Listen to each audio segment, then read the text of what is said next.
Vamos falar sobre a mais nova discussão, a mais nova ideia que nossos cartolas jamais tiveram ao longo da história do Campeonato Brasileiro, a Liga de Futebol Nacional. E é lógico, vamos fazer a velha e boa palpitaria e análise dos jogos que compõem a quarta rodada do Brasileirão 2021. É aqui agora, é no seu palpite da hora.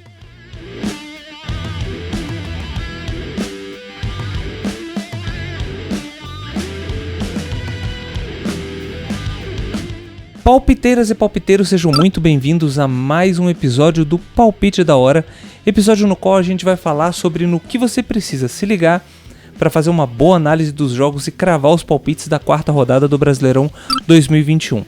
Rodada que tem outro asterisco, já que o jogo Atlético Paranaense e Flamengo foi adiado porque o rubro-negro carioca enfrenta outro paranaense, o Curitiba, só que pelo jogo de volta da terceira fase da Copa do Brasil no Maracanã. Enfim, aquela confusãozinha marota que já faz parte do nosso não calendário.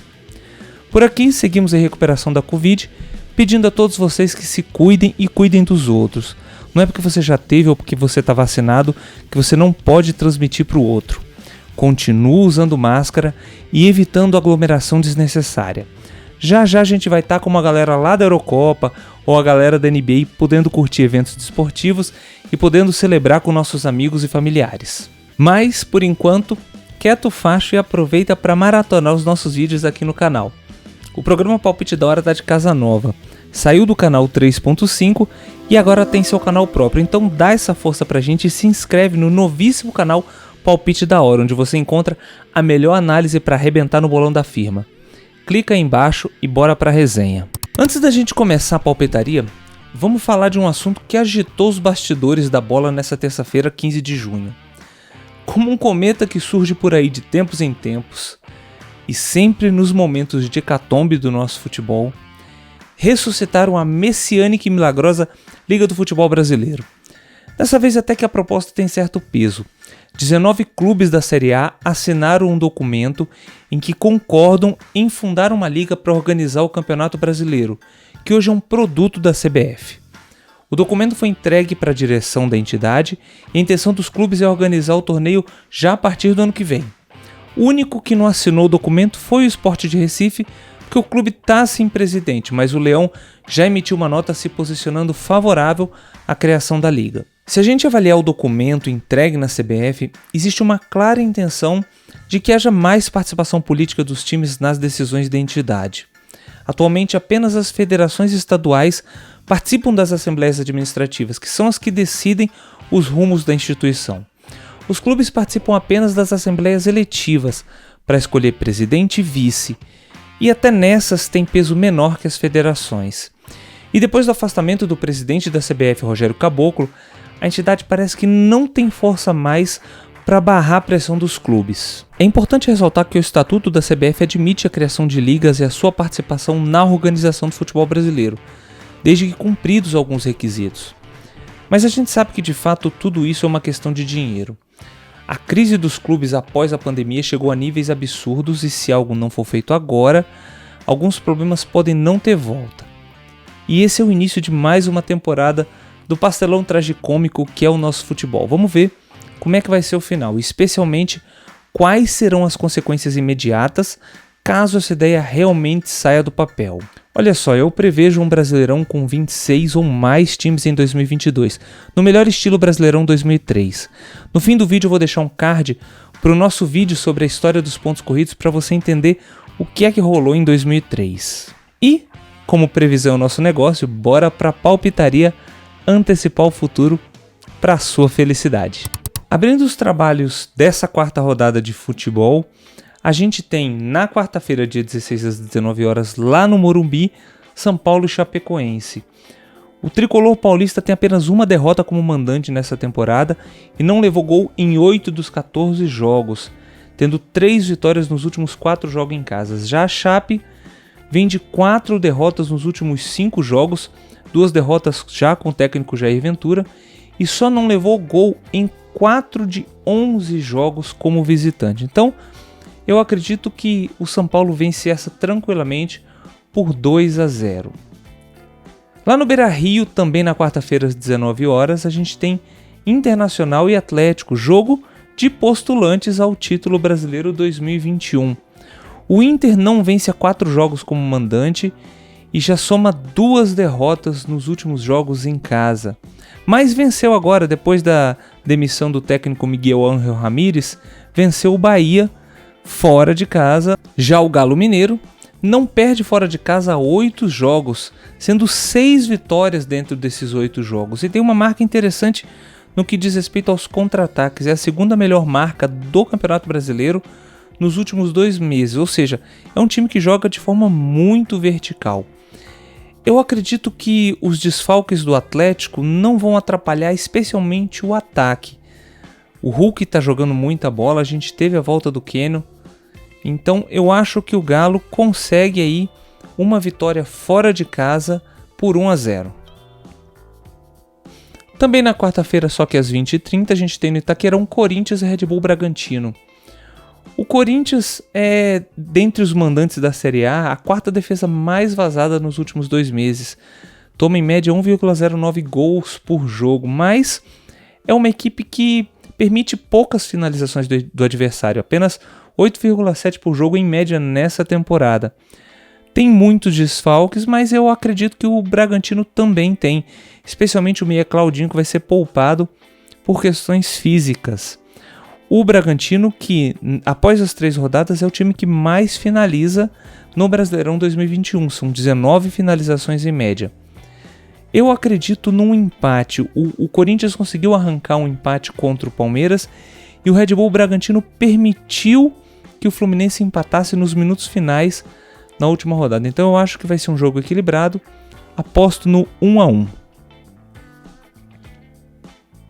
Juventude e Palmeiras fazem o último jogo dessa quarta-feira, às 21h30, lá no Alfredo Jaconi. O Juventude jogou muito pouco como mandante nos últimos 60 dias, apenas 3 vezes, fez 3 gols e levou 4, e a gente não tem informação de desfalques pro time gaúcho. Já o Palmeiras só perdeu 2 jogos de 16 na temporada como visitante, venceu 10, fez 16 gols e sofreu apenas 7 como visitante nos últimos 2 meses. Vem de uma maratona, 23 jogos em 60 dias e vem de uma quantidade grande de desfalques. Ainda assim, eu acho que o Palmeiras, com seu ataque, vai conseguir vencer o Juventude fora de casa, especialmente pelo retrospecto como visitante. Eu acho que vai dar 2-1 Palmeiras. Ceará e Bahia abrem os trabalhos da quinta-feira, dia 17 às 16 horas no Castelão, e fazem o clássico nordestino da rodada, um clássico que vem se tornando um grande clássico nacional. É um clássico que já decidiu por 2 vezes consecutivas a Copa do Nordeste e vem criando uma rivalidade entre Ceará e Bahia que está bonita de se ver. O Ceará tem a 5ª pior defesa como mandante, toma em média 1,08 gols por jogo, e rola lá pelos lados do Ceará um boato de que o técnico Guto Ferreira está em rota de colisão com algumas das estrelas do time cearense. Isso com certeza é uma consequência de algumas derrotas recentes do Ceará, eliminação da Copa do Brasil para o principal rival, perdeu a Copa do Nordeste pro Bahia, foi vice-campeão cearense, então não conseguiu erguer uma taça, foi eliminado da Copa Sul-Americana. Então são muitas crises, pequenas crises que geralmente desestabilizam um time, ainda mais um time que está tentando se acertar, que vem tentando provar o seu lugar no cenário nacional. Já o Bahia, como visitante, é o 11º ataque da Série A, ou seja, eu acredito num jogo muito amarrado, num jogo difícil, mas acho que o Ceará conquista sua vitória em casa para dar um pouco de paz para a torcida e ganha esse jogo por 1-0. Também na quinta-feira, às 16 horas, lá no Independência, o Coelho, o América Mineiro, pega o Cuiabá. O América Mineiro, que perdeu seu técnico Lisca, pediu demissão, há um boato grande de que ele vai treinar o Internacional, e é um time que vem com uma certa crise depois de ter perdido o Campeonato Mineiro, perdeu a decisão por pênaltis na Copa do Brasil, não vence há 7 jogos, com 3 derrotas, ainda não pontuou no Campeonato Brasileiro, são 3 derrotas no Campeonato Brasileiro. Já o Cuiabá foi o primeiro time que teve o seu técnico demitido e até agora não conseguiu encontrar um substituto para o resto da temporada. É uma missão muito difícil para o Cuiabá, vindo para a Série A pela primeira vez, precisa se encontrar, precisa se estabilizar para poder dar sequência no campeonato. Eu acredito num jogo muito amarrado, um jogo com muitos erros e acredito num 0-0. No Maracanã, na quinta-feira às 19 horas, a gente tem Fluminense e Santos. O Fluminense tem o 5º melhor desempenho do bimestre como mandante, conquistou 74% dos seus pontos. Já o Santos é o pior visitante dos times da Série A nos últimos 60 dias. Mas, para alento de sua torcida, é também o time que sofre menos finalizações dentre os times da Série A. Apenas 4,3 finalizações por jogo. Acredito também num jogo amarrado, mas aposto na vitória do Fluminense por 2-1. Na Ilha do Retiro, às 19 horas, a gente tem Sport e Grêmio nessa quinta-feira. O Sport é outro time que, como mandante, fez apenas 4 jogos, fez poucos jogos em casa nos últimos 60 dias e vive uma crise política. Seu presidente renunciou, o time não vence há 5 jogos, tem uma lista grande de desfalques e tem a menor média de finalizações do Campeonato Brasileiro, 6 finalizações por jogo. O Grêmio também não vem muito bem, ainda não pontuou no Campeonato Brasileiro, perdeu na estreia como visitante e não conseguiu vencer em casa na última partida, não conseguiu vencer o Atlético Paranaense. Mas a torcida está feliz porque essa pode ser a reestreia do ídolo Douglas Costa, que retorna ao Grêmio depois de uma temporada na Europa. Então vamos ver se o Douglas Costa vai realmente estrear e principalmente se vai estrear bem. Eu acredito que o Grêmio consegue a sua primeira vitória, especialmente fora de casa, e vence esse jogo por 2-0. Fechando a rodada, a gente tem Atlético Goianiense e Fortaleza no Antônio Ascioli, nessa quinta-feira, às 19 horas. O Atlético Goianiense e o Fortaleza fazem um jogo muito legal. O Fortaleza é o líder do Campeonato Brasileiro após 3 rodadas, e assim como o Atlético Goianiense, é um time com aproveitamento de 100% nesse campeonato, venceu todas as suas partidas. Ao lado de Atlético Paranaense e Flamengo, são os times 100% nesse campeonato.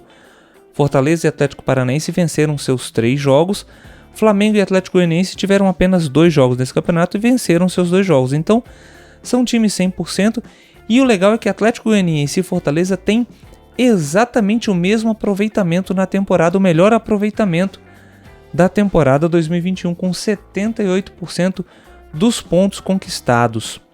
Falando do jogo, o Atlético Goianiense, como mandante, sofre muito pelo alto, já tomou 63% dos seus gols em bolas alçadas na área. Agora, como visitante, Fortaleza também não é um time de alçar muitas bolas na área, faz mais gols como visitante com bolas rasteiras, 77% dos gols. Chegou à marca de incríveis 10 jogos de invencibilidade após a vitória na última rodada do Brasileirão. E o seu técnico, o técnico argentino, diz que não quer parar por aí, quer conquistar mais e mais recordes e quer chegar longe no Campeonato Brasileiro. A gente não tem informação de desfalques para Atlético Goianiense e Fortaleza nessa partida ainda. Eu aposto numa vitória do Fortaleza fora de casa por 2-1 e o Fortaleza mantendo a liderança do Campeonato Brasileiro e agora de forma isolada, especialmente porque Atlético Paranaense não vai jogar contra o Flamengo e não vai poder pontuar nessa rodada. E eu deixo também, como a gente está fazendo nessa temporada, os palpites dos outros palpiteiros para que você possa de repente escolher um estilo que você curta mais para guiar os seus palpites, para guiar o seu cartola, para guiar a sua análise de futebol. Então, a gente tem nessa rodada uma reviravolta. O palpiteiro basqueteiro André César passou à frente da nossa disputa interna, ultrapassou nosso palpiteiro-chefe Valmir e agora está liderando o nosso campeonato. Aproveita que eu estou falando do André César e curte lá nosso canal Basqueteiros e curte especialmente a cobertura que ele está fazendo dos playoffs da NBA num programa muito especial, quase que diário, chamado Basqueteiroff. E olha só, a partir da semana que vem lá no canal Basqueteiros, que era o antigo canal 3.5, a gente vai ter sorteio de camiseta da Odyssey. Então já fica ligado, já se inscreve no canal Basqueteiros, porque a gente vai ter promoção pintando na área. Eu tô deixando aqui o card para a playlist do Basqueteiroff e tô deixando aqui também, como eu prometi no início do vídeo, o card para você acompanhar, para você curtir o nosso vídeo sobre o Campeonato Brasileiro da Era dos Pontos Corridos. Muito obrigado pela sua audiência. Se você curtiu a nossa análise, deixa aqui embaixo o seu like.